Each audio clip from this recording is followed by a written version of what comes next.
These are devotions for people at a social distance.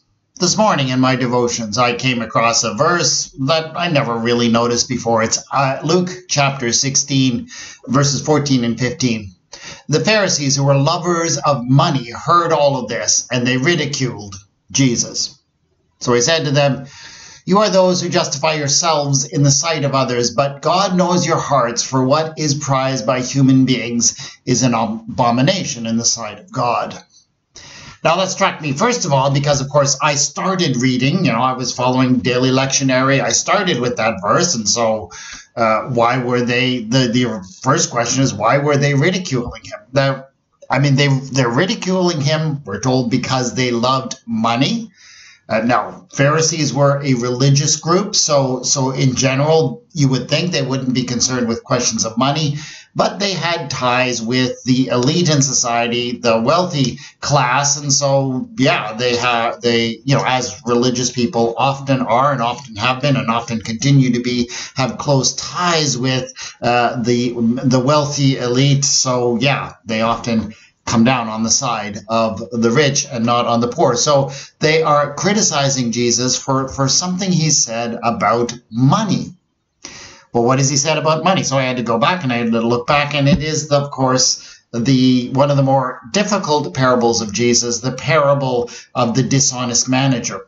So this guy who gets in trouble with his master and is going to get fired, and he calls in all of his master's creditors and starts reducing the amounts of money that they owe. So presumably, this is kind of a contrived story kind of thing, you wouldn't think wouldn't happen very often, but the very idea of people having debt canceled is what they are reacting to. That's what the Pharisees are reacting to. The very idea that people might have their debt canceled. Well, that's ridiculous. All the economy would fall apart. And I get that, because that's exactly how we react, right? That's exactly how we react. People start talking about, well, we need to do something about the craziness of student debt loan. Let's talk cancellation. Let's talk of amnesty kinds of things. And people start saying, what, are you crazy? They start ridiculing us. And so Jesus got ridiculed for even suggesting these kinds of things. Just goes to show me that when we start talking about some radical ways of dealing with some really serious problems we have, such as people not being able to afford homes, people carrying student debt for years and years and decades, and not being able to even start their lives.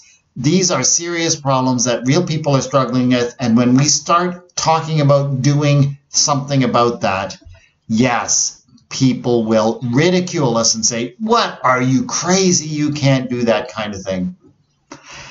And obviously, solutions to these problems are not easy, are not simple, but I just wanted to raise the fact that if people are ridiculing us for even suggesting that we do something about these issues, we are not alone.